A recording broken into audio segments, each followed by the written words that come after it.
Geng, Assalamualaikum, selamat pagi. Hari ni macam biasalah, kita sebulan sekali kita di KLIA. DK. Ada few tempat lah yang dia dah bersihkan. Tangan dah tak sabar dah ni, tangan dah gigil.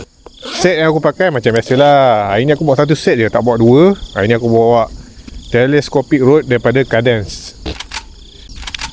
Kita test dulu drag. Ketak ni, ketak sangat. Okey, jom. A few moments later.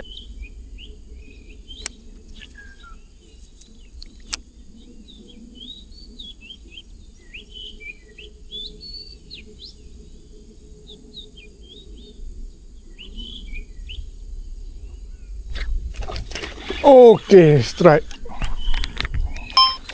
Strike. Satu juga akhirnya.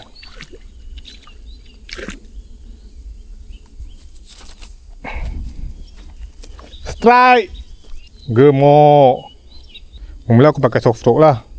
Lepas tu air macam ni, air warna coklat ni memang susah lah nak pakai soft talk. Ikan geli yang banyak keluar kat top water air macam ni. So lepas tu aku pakai SP pula. Macam jangkala dah aku tukar. And then tak nak juga. So last kali lah ni obat dia lah. SP seluang blade. Aku kena ajar dulu cara nak buat ni bila dah terlampau culas kan, aku kena ajar dulu cara nak pasang blade ni semualah. Buat umpan macam ni, pakai batu depan macam ni.